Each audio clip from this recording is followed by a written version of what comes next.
வணக்கம். சற்று முன் கிடைக்கப்பெற்ற மிக மிக முக்கியமான செய்தி ஒன்று வெளியாகி உள்ளது.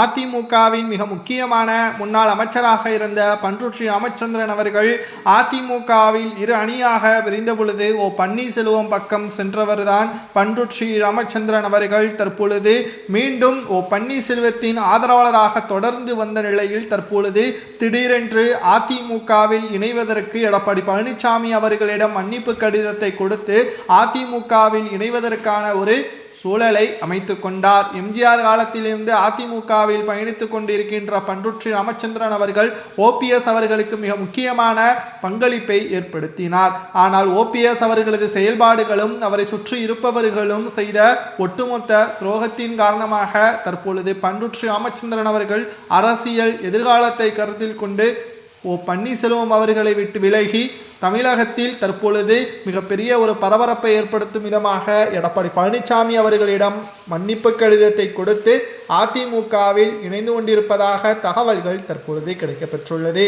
காலையில் தான் சுமார் 5000த்திற்கும் மேற்பட்ட பன்னீர்செல்வத்தின் ஆதரவாளர்கள் பெரும் படையுடன் பன்னீர்செல்வம் அவர்களை விட்டு விலகி அதிமுகவில் எடப்பாடி பழனிசாமி தலைமையில் இணைந்து கொண்டதும் குறிப்பிடத்தக்கது. இப்பேற்பட்ட ஒரு சூழலில் அதிமுகவில் ஒற்றுமை என்பது அதிகரித்து விட்டது. அதே சமயம் பெரிதளவில் எதிர்பார்க்கப்பட்ட ஓபிஎஸ்ஸின் அடுத்த கட்ட நகர்வு தாமதமாவதற்கு காரணம் அவரது செயல் திட்டம்தான் என்றும் கூறப்படுகிறது. ஓபிஎஸ் அவர்கள் டிடிவி தினகரனை போல் ஒரு புதிய கட்சியை தொடங்கியிருந்தால் இன்றைக்கு பாஜக நேரடியாக அதிமுகவின் கூட்டணியை வைப்பதற்கு பல முறை தொடர்பு கொண்டிருக்கும். ஆனால் உரிமை மீட்பு கழகம் என்பதை தொடங்கிதான் ஓபிஎஸ் அவர்கள் செய்த மிகப்பெரிய ஒரு தவறாக அரசியல் வட்டாரத்தில் பார்க்கப்படுகிறது. ஏனென்றால் ஓபிஎஸ் அவர்களுக்கு இரண்டு வழிதான். ஒன்று, அதிமுகவில் இணைய வேண்டும், இல்லை என்றால் அரசியலில் இருந்து விலக வேண்டும்.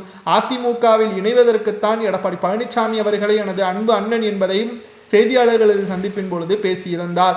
ஆனால் எடப்பாடி பழனிசாமி அவர்களோ ஓபிஎஸ்ஐ அண்ணன் என்று என்னை அழைப்பதற்கான எந்த ஒரு வாய்ப்புகளும் கிடையாது, அதிமுகவின் அலுவலகத்தில் சூறையாடியவர் தான் ஓபிஎஸ் அவர்கள் என்பதையும் சுட்டிக்காட்டி அதிமுகவின் பொதுக்குழுவில் எடுக்கப்பட்டுள்ள தீர்மானங்களின் அடிப்படையில் தான் அவரை அடிப்படை உறுப்பினர் பதவியிலிருந்து நீக்கினோம், நீதிமன்றத்திற்கு சென்று அதிமுகவை அவமானப்படுத்தியவர் ஓபிஎஸ் என்பதையும் சுட்டிக்காட்டியுள்ளார் எடப்பாடி பழனிசாமி அவர்கள். டிடிவி தினகரன் ஓபிஎஸ் அவர்களை விட பல குற்றச்சாட்டுகளை முன்வைத்தார். ஆனால் இப்பொழுது கூட்டணியில் இருக்கிறார் என்றால் அதற்கு முக்கிய காரணமே அவர் கட்சியை தொடங்கிவிட்டார், அவருக்கான ஒரு ஆதரவாளர்களை பதிவு செய்து வைத்து விட்டார். ஆனால் ஓபிஎஸ் அவர்களோ உரிமை மீட்பு கழகம் என்பதை தொடங்கியதுதான் அவர் செய்த மிகப்பெரிய ஒரு தவறாக பார்க்கப்படுகிறது. பண்ருட்டி ராமச்சந்திரன் எடப்பாடி கட்சியில் இணைந்தது சரியா தவறு என்பதை கமெண்டில் கூறுங்கள்.